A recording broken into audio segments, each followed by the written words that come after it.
Bapak Ibu, saudara-saudari, adik-adik para sahabat Yesus di Paroki Santo Yosef Dari dan Stasi Santo Tomas Yegan, dan juga para sahabat Yesus dimanapun Anda berada, marilah kembali kita belajar ilmu sejati pada hari Rabu tanggal 25 November 2020.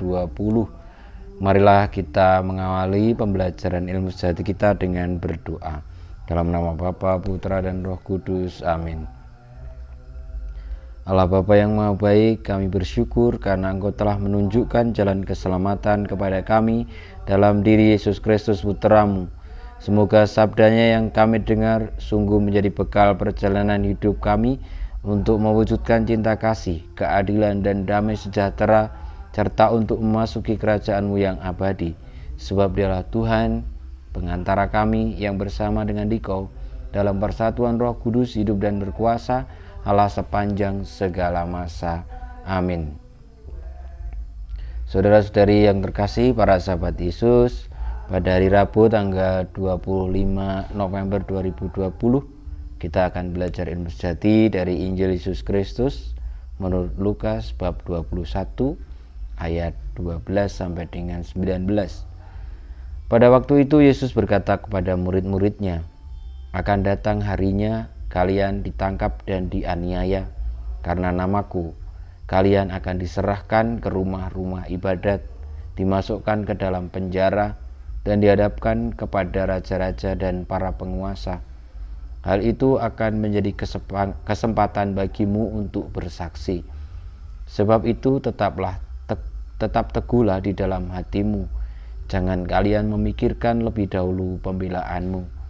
Aku sendirilah yang akan memberi kalian kata-kata hikmat, sehingga kalian tak dapat ditentang atau dibantah lawan-lawanmu.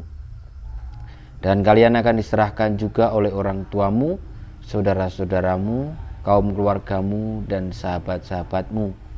Dan beberapa orang di antaramu akan dibunuh. Karena namaku kalian akan dibenci semua orang, tetapi tidak selai rambut kepalamu akan hilang. Kalau kalian tetap bertahan, kalian akan memperoleh hidupmu." Demikianlah Injil Tuhan kita. Terpujilah Kristus.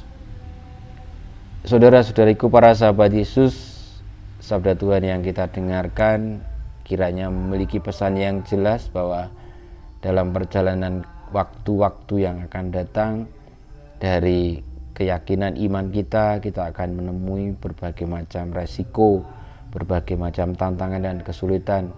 Dan mungkin saudara-saudari, Bapak Ibu pernah punya pengalaman itu ketika menjadi para pengikut Tuhan Yesus yang selalu setia kepada kebenaran, tapi justru di dalam menjalankan itu dan dalam menyetiai hal yang benar itu justru mendapatkan tantangan, kesulitan, hambatan, dan sebagainya. Mungkin kita sudah berusaha memberikan yang terbaik, berdoa dengan tekun, taat setia, tetapi malah justru mendapatkan semacam penderitaan yang muncul. Tuhan Yesus sendiri mengatakan itu.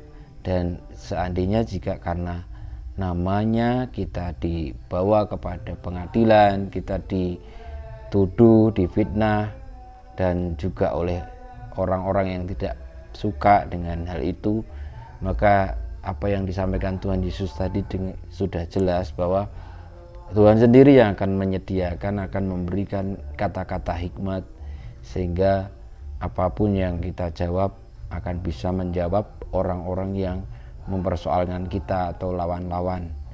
Saudara-saudariku, kiranya pesan Tuhan Yesus jelas bahwa Tuhan berkehendak tidak ada satu orang pun akan ditinggalkannya, bahkan sehelai rambut kepala kita juga tidak akan hilang kalau kita setia dan tetap bertahan.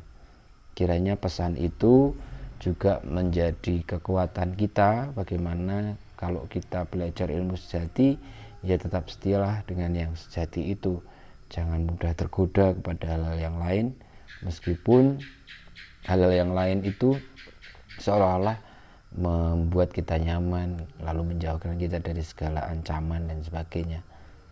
Maka dalam perjalanan situasi-situasi ini, marilah kita taat setia, yang mungkin tidak mudah tetapi penuh berkah.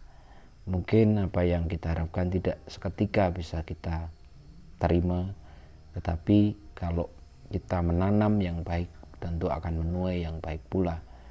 Dan kalau kita setia pada hal yang benar dan yang baik dan yang sejati, Tuhan tidak akan pernah tinggal diam untuk memberikan berkat-Nya. Dan sesuai janjinya sendiri, Tuhan Yesus tidak akan membiarkan satu helai rambut kepala kita pun hilang. Artinya cinta Tuhan itu nyata, dan cinta Tuhan itu tidak akan pernah tidak untuk menyelamatkan kita jika kita tetap bertahan. Semoga dengan bertahan kita boleh menerima hidup kita dan boleh berbagi hidup dengan yang lain. Kiranya Tuhan memberkati hidup kita dan kesetiaan kita, karena hanya oleh Dialah kita bisa melaksanakan itu dan juga selalu di dalam kesetiaan. Oleh karenanya kita mohon berkat Tuhan.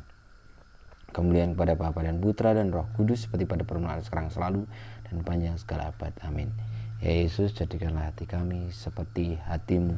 Tuhan bersamamu dan bersama roh-Mu, kita semua hidup kita, karya-karya kita, perjuangan kita untuk selalu tetap setia kepada kebenaran, kepada kesejatian, yakni Tuhan Yesus sendiri, senantiasa dibimbing, dilindungi, diberkati Allah yang Maha Kuasa, Bapa, Putra, dan Roh Kudus. Amin.